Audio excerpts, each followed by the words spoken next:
Our goal is to continue to provide you with updates as soon as we have them and keep you well informed.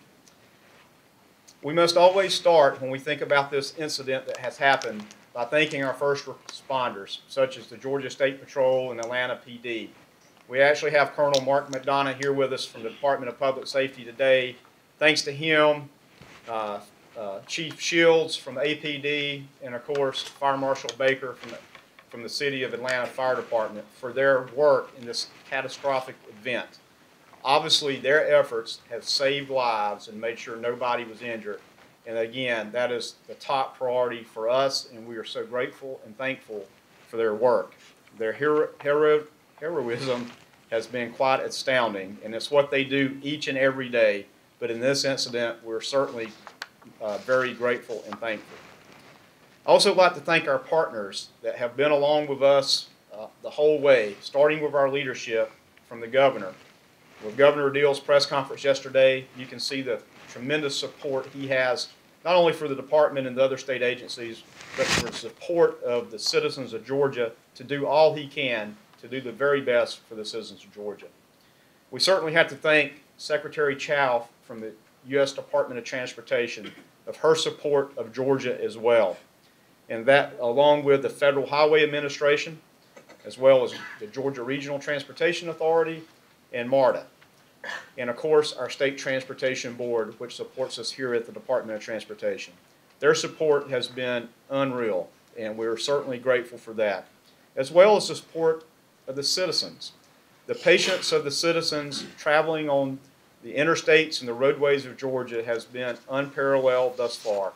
We're so grateful for people making adjustments, changing their travel patterns, changing their work if they can, teleworking, and of course taking transit options. It's been amazing thus far, and the numbers that we're seeing and hearing about is just outstanding. So thank everybody as we work forward on this incident.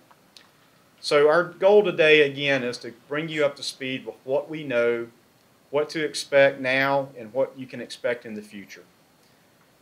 I can't tell you enough how much I appreciate the dedications and the hard work of the employees of the Georgia Department of Transportation.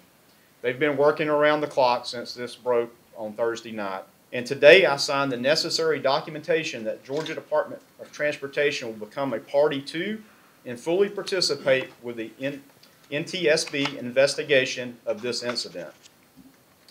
Also yesterday, I spoke directly with the Commissioner of Insurance and Safety Fire, Ralph Hudgens, and State Fire Marshal Dwayne Garris. I am requesting their assistance in conducting a joint review with Georgia Department of Transportation of our storage procedures, practices, and policies, particularly regarding storage of materials in, around, and under bridges and other transportation infrastructure. The bridge design team, about 15 to 20 engineers who worked throughout the weekend, developed plans for the entire bridge replacement in 3 days. The final construction plans for the entire project were transmitted to the contractor midnight Sunday night. Completion of these plans in just 3 days is a huge milestone, and I'm very pleased. We have a very talented staff of structural engineers, and the progress was amazing. Understanding there's a great desire to know when this will be reopened, it is our expectation that this bridge will be reopened in fewer than 10 weeks, or say June 15th. That in large part, again, is all that collaborative effort that began as early as Thursday evening and most especially over the course of the weekend. An element of this that is also of interest and of the governor's urging yesterday is to incentivize that completion. And that is, for us, is something we fairly routinely do on major items, major projects that warrant such expedited delivery. For us, that's looking back at what are the impacts to those road users. And so that analysis is currently underway. I'll share with you our approach to that will be to look at the roughly 250,000 road users a day, how they're impacted, and there's a cost and the value associated with that.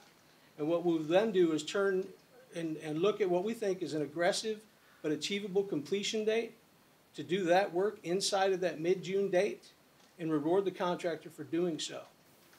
Our top staff will be continuously tweaking signal timing plans to adjust to changing traffic conditions and detours. The primary focus for RTOP will continue to be the directly affected corridors within the vicinity of the I-85 closure. These routes include Piedmont, Peachtree, Cheshire Bridge, and Sidney Marcus. It is expected that these routes will continue to present traffic challenges throughout the duration of the project. We have also implemented emergency timing plans on other key arterials that have already seen changing traffic conditions, including Northside, Ponce de Leon, Memorial, Moreland, Claremont, and North Druid Hills. These emergency timing plans will be giving priority to the major traffic flow movements to help mitigate the impact of the 85 closure.